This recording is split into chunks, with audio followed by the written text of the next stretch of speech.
Good morning student. हमारा topic है friction, घर्षण। BSc second year maths part 2 unit first. जो पार्ट 1 था उसमें हमने घर्षण की परिभाषा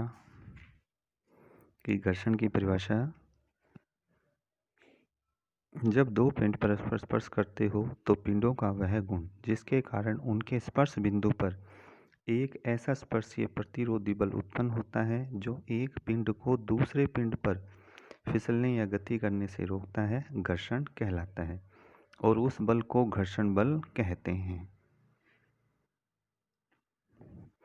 इसी प्रकार से घर्षण के प्रकार, घर्षण 3 प्रकार का होता है: स्थैतिक घर्षण, सीमांत घर्षण और गति घर्षण।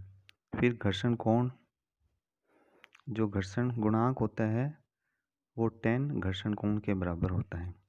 और घर्षण गुणांक होता है म्यू बराबर चरम घर्षण बल बटे में अभिलंब प्रतिक्रिया। और जो म्यू का मान होता है घर्षण गुणांक वो 0 और 1 के मध्य स्थित होता है। पूर्ण चिकने पिंड के लिए म्यू क्या होता है? 0 होता है। इसके बाद घर्षण शंकु, फिर घर्षण के नियम। तो ये तो हमने पार्ट फर्स्ट में पढ़ लिया था। अब हम इसके आगे, सबसे पहले तो आघूर्ण किसे कहते हैं? डेफिनेशन: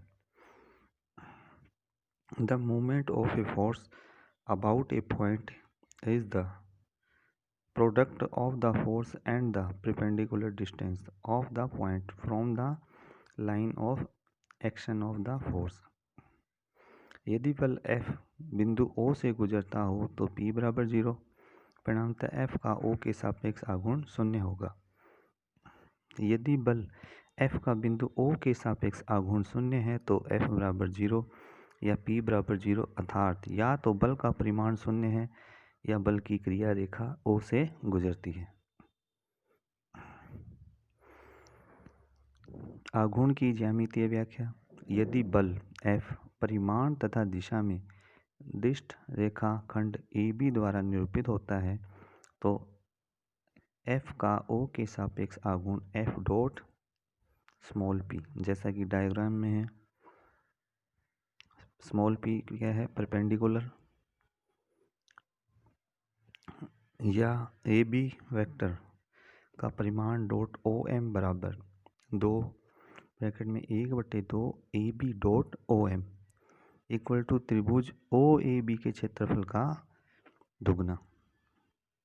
अतः किसी बल F का एक बिंदु O के सापेक्ष आघूर्ण उस त्रिभुज के क्षेत्रफल का दुगना होता है जिसका O तथा आधार AB हो। तो AB वेक्टर बराबर F। अब आघूर्ण का चिन्ह, साइन ऑफ मोमेंट। किसी पिंड के एक बिंदु O के सापेक्ष घुमाव दो प्रकार का हो सकता है: वामावृत्त एंटी क्लॉकवाइज या दक्षिणावर्त क्लॉकवाइज। जब किसी बल F की प्रवृत्ति पिंड को बिंदु O के सापेक्ष वामावृत्त एंटी क्लॉकवाइज घुमाने की प्रवृत्ति है तो इसका आघूर्ण धनात्मक या पॉजिटिव कहलाता है। और जब दक्षिणावर्त घुमाने की प्रवृत्ति क्लॉकवाइज है तो आघूर्ण ऋणात्मक, नेगेटिव कहलाता है। वर्गीकरण प्रमेय: The algebraic sum of the moment of two forces about any point in their plane is equal to the moment of their resultant about that point।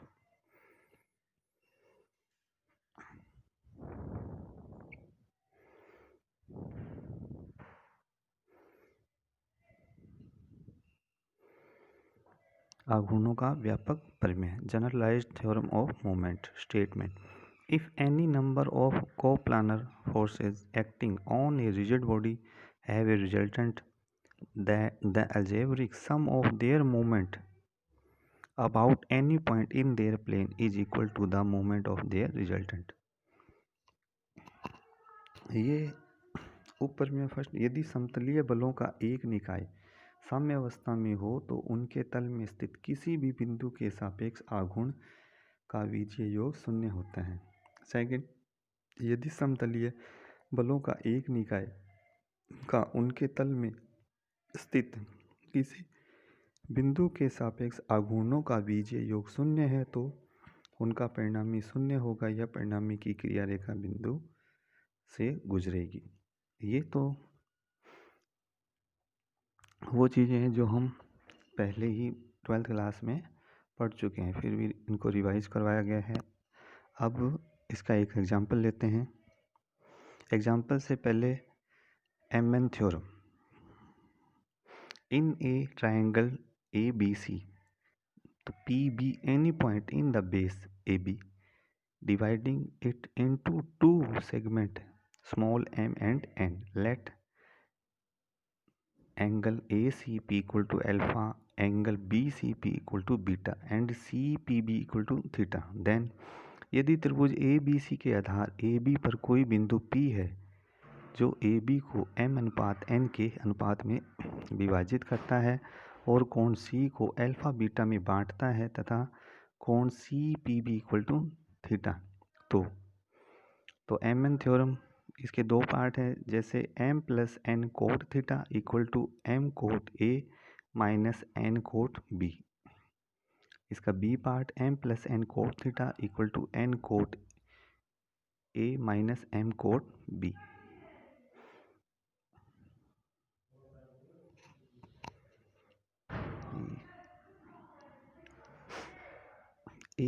अब एग्जाम्पल फर्स्ट, एक CD का गुरुत्व केंद्र इसे दो भाग स्मॉल a तथा b में बांटता है। CD का एक सिरा रुक्ष क्षैतिज फर्श पर तथा दूसरा रुक्ष ऊर्ध्वाधर दीवार पर टिका है।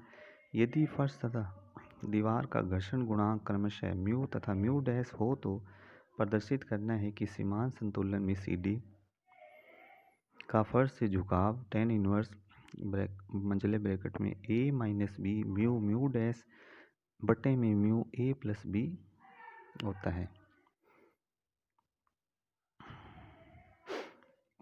तो माना AB एक CD है तथा इसका गुरुत्व केंद्र G है। इसे A तथा B लंबाई में बांटती है, जहाँ से CD का भार W ऊर्ध्वाधर नीचे क्रियारत है। CD का निचला सिरा फर्श के संपर्क में है, जैसा कि डायग्राम में है। AB एक CD है तथा इसका गुरुत्व केंद्र G इसे A तथा B लंबाई में बांटता है, जहाँ से CD का भार W ऊर्ध्वाधर नीचे क्रियारत है बिंदु G पर। CD का निचला सिरा फर्श के संपर्क में है तथा CD फर्श से कोण अल्फा बनाती है। CD का ऊपरी सिरा ऊर्ध्वाधर दीवार पर टिका है। साम्यावस्था में माना अभिलंब प्रतिक्रियाएं क्रमशः R तथा S तथा घर्षण बल म्यू R और म्यू डैश S चित्रानुसार क्रियाशील है।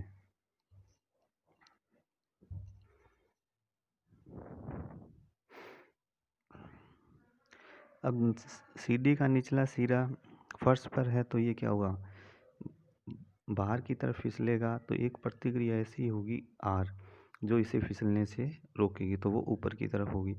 इसी तरह से ऊपर का सिरा दीवार पर नीचे की ओर फिसलेगा तो एक ऐसी प्रतिक्रिया जो उसे फिसलने से रोकती है वो S ऊर्ध्वाधर क्षैतिज, वो CD के B बिंदु के लंबवत। और G बिंदु पर CD का भार जो G क्या, इसका गुरुत्व केंद्र भार क्या होगा, इसके देखिए बीच वाले बिंदु पर W नीचे की तरफ होगा। तो ये होगी A और B पर इसकी प्रतिक्रियाएं। लेकिन CD A बिंदु पर जैसे ही फिसलेगी तो एक घर्षण बल वो अंदर की तरफ होगा जो इसको फिसलने से रोकेगा, वो क्या होगा, म्यू R। इसी प्रकार से CD दीवार से नीचे की ओर फिसलेगी तो इसको दीवार पर टिका रहने के लिए एक घर्षण बल ऊपर की ओर कार्य करेगा, म्यू डैश S। तो क्षैतिज ऊर्ध्वाधर वियोजन से अब डायग्राम में देखते हैं कि म्यू R किसके इक्वल है, S के, क्योंकि म्यू R अंदर की तरफ और S बाहर की तरफ, इक्वेशन फर्स्ट। इसी तरह से R ऊपर की तरफ है और म्यू डैश S भी ऊपर भी, ये दोनों ऐड हो जाएंगे इक्वल टू किसके, डब्ल्यू के इक्वेशन सेकंड। अब इक्वेशन 1 और 2 से एस का विलोप करने पर अब समीकरण 1 से एस का मान 2 में पुट कर देंगे तो R plus mu dash mu R equal to W, R common आ जाएगा, R 1 plus mu mu dash equal to W equation third. अब बिंदु बी के पारित आघूर्ण लेने पर, बिंदु बी है उसके पारित आघूर्ण लेंगे।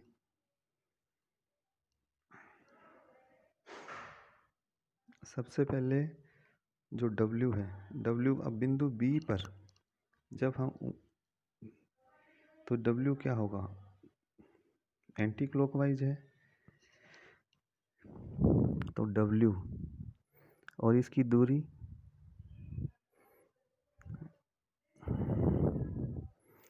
DC, हमें तो बी बिंदु के पारित लेने हैं तो इसकी दूरी कितनी होगी, DC लंबवत दूरी।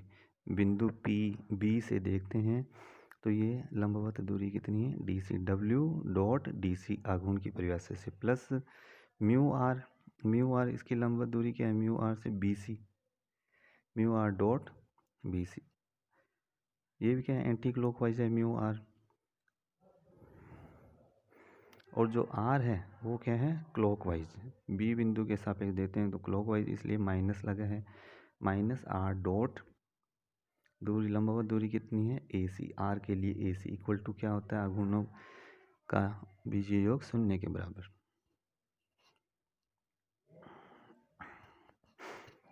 अब हमें DC, CB और AC के मान निकालने हैं, तो वो कैसे निकालते हैं, ऐसे। DC का मान ट्रायंगल GDC से, हमने इस डायग्राम से लिए हैं GDC, तो GC कितना है, स्मॉल b है, एंगल अल्फा है, तो जिसका मान निकालना होता है उसको ऊपर रखते हैं, DC बटे में GC इक्वल टू कोण के सामने वाली भुजा क्या कहलाती है, लंब, और नीचे वाला आधार और जो वो कर्ण। तो DC क्या है हमारे पास, आधार बटे कर्ण बराबर क्या होता है, कोस अल्फा, तो DC बराबर आ गया, क्योंकि GC का मान क्या है, स्मॉल b कोस अल्फा। इसी तरह से CB, तो ABC, तो AB क्या है, A प्लस B, अल्फा कोण सेम वैसे का वैसे। अब हमें CB का मान निकालना है, CB क्या हो गया, लंब बटे कर्ण इक्वल टू साइन अल्फा, तो CB बराबर A प्लस B साइन अल्फा। अब AC का मान इसी ट्राइंगल से, AC क्या है, आधार बटे में कर्ण, वो होता है कोस अल्फा, तो AC बराबर A प्लस B कोस अल्फा। तो W बराबर DC का मान क्या निकाला था, B cos alpha, plus mu R CB का मान है A प्लस B sine alpha, minus R AC का मान A प्लस B cos alpha equal to 0, या म्यू आर, जहाँ जहाँ हमें, अब म्यू आर प्लस क्या है तो इसको इधर ही रख लिया, बराबर जो R A प्लस B कोस अल्फा उधर जाके प्लस का हो जाएगा, और जो W B कोस अल्फा है वो माइनस का, और इन दोनों में कॉमन क्या आ रहा है, कोस अल्फा, तो A प्लस B R minus W B into में कोस अल्फा बराबर 0।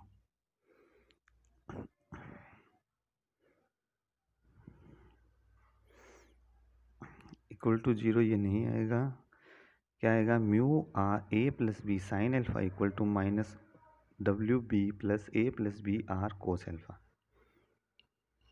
तो 3 से R का मान प्रतिस्थापित करने पर, जो हमने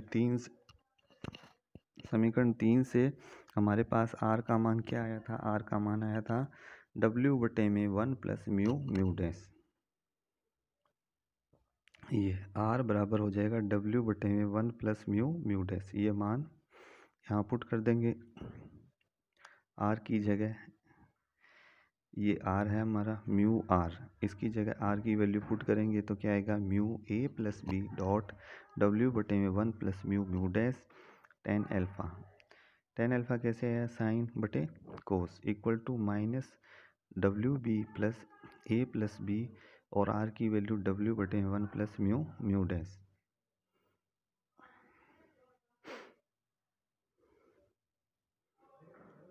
या म्यू ए प्लस बी बटे में 1 plus mu mu dash tan alpha equal to, और बटे में हमने क्या किया 1 प्लस म्यू म्यू डैश लघुत्तम ले लिया और W दोनों तरफ थे तो कॉमन लेके उसको काट दिया। लघुत्तम लेंगे तो हमारे पास क्या आएगा minus B mu mu dash plus A W और प्लस बी डब्ल्यू। तो W तो कॉमन लेकर काट ही दिया था दोनों तरफ से, तो क्या आएगा माइनस बी और minus B mu mu dash plus A plus B. तो बी से बी चला गया तो क्या बचेगा ऊपर A minus B mu mu dash बटे 1 प्लस म्यू म्यू डैश। अब दोनों तरफ लघुत्तम में जो रकम है वो भी कट जाएगी तो क्या बचेगा tan alpha equal to A minus B mu mu dash बटे में जो लेफ्ट हैंड साइड में ऊपर था म्यू ए प्लस बी वो बटे में आ गया म्यू ए प्लस बी, या अल्फ़ा बराबर टेन इनवर्स मंझले ब्रैकेट में A minus B mu mu dash बटे म्यू ए प्लस बी। अब विशेष स्थिति जब बी बराबर ए अर्थात गुरुत्व के अंदर मध्य बिंदु हो तो जो जी है अगर वो मध्य बिंदु हो जाए तो बी बराबर ए हो जाएगा। इसमें बी बराबर ए रखेंगे तो फर्स्ट से झुकाव कोण टेन इनवर्स ए बराबर बी पुट कर देंगे तो क्या होगा ए कॉमन आ जाएगा 1 माइनस म्यू म्यू डैश बटे में 2a म्यू, तो ए से ए कट जाएगा तो क्या बचेगा tan inverse 1 minus mu mu dash बटे में 2 म्यू।